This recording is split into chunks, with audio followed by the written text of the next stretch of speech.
Yeah, I think what has, I will start by being the devil's advocate, though I'm not an advocate myself. All right.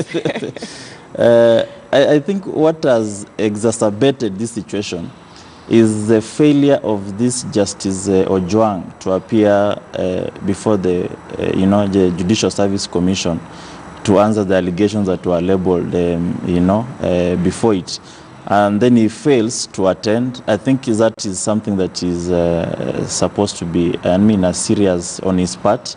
A judge of that status failing to appear before a Judicial Service Commission, who is maybe your employer. It sends a very bad signal to the But it's not, let me just cut you. It's not the only one who failed to appear. Even Lady Justice Njoki Ndung'u failed to appear instead. Yes. She decided to send her lawyers to represent her. Yeah, it's really, all of them, it really sends a bad, signal to the entire judicial system that, some of these judges, you look like you are above the law, and we know very well there is nobody, absolutely nobody who is supposed to be above the law. Even the president is not above the law. So when you want to, cultivate that image of looking that you cannot appear either before you, whether you call them juniors or whatever, but it is an institution, it is a constitutional body, it's a constitutional requirement. I think it sends a bad, whether he's guilty or not, but that one alone sends a bad picture. It sends a bad picture. So now, coming to the rest, I think I've been seeing what is being leveled against them. Just hold your thought when it comes to the other, the rest of the other Supreme Court judges. Yes, we'll come to that later on. But I mean, Magal, your employer summons you, to appear before him or her, or before the entire team, and you're like, I cannot come there because first I lack faith in you. You will not hear my case. In the JSC. Yeah, that is the JSC, and that is what Lady Justice Njoki Ndung'u says, and of course even Justice Jackson Ojwang says that this is witch hunt. I cannot appear also before the JSC. All we want is that the DCI and the ESCC to actually probe this allegation. So why do you think these justices are preferring the DCI, the ESCC to probe them instead of the JSC? That is a very good question, and it's what I've been wondering as well. Why do they claim to lack faith in the JSC?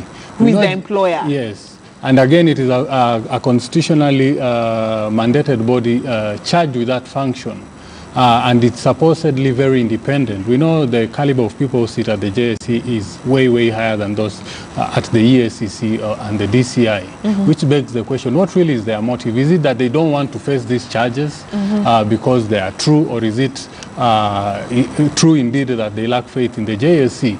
My take is, or my advice to them as they sought my counsel would have been to first of all appear before the JSC, because that is one stage or one step of defending themselves.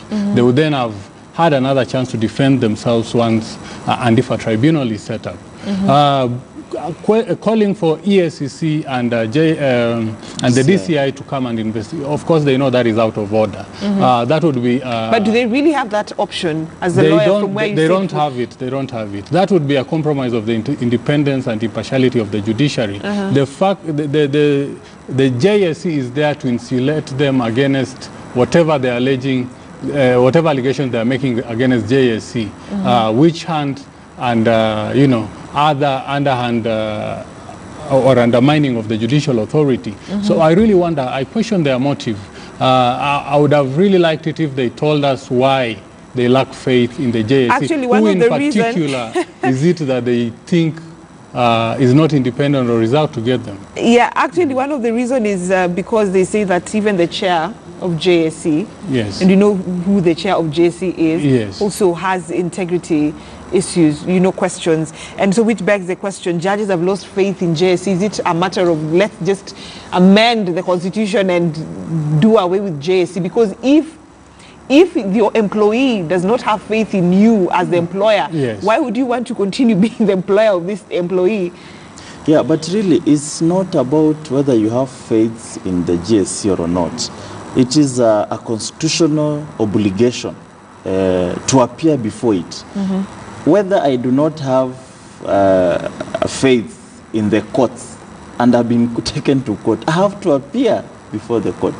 I cannot say I've been accused of maybe corruption, I'm supposed to go and attend court and say I do not have faith in that court, so I'll stay at home.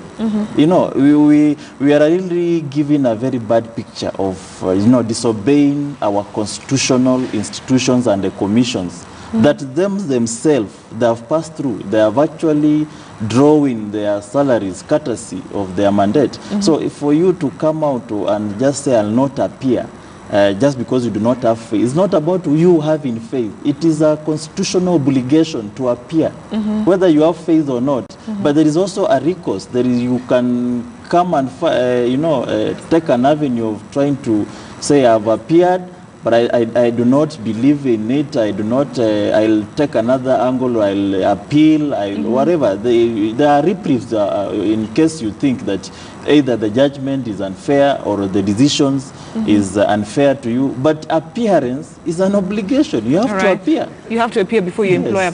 And Magal, what is the best way forward? I mean, for Justice Jackson Ojwang, because now the president of the Supreme Court, David Maraga, has just written to the president, suspend Justice Jackson Ojwang, former tribunal to investigate him.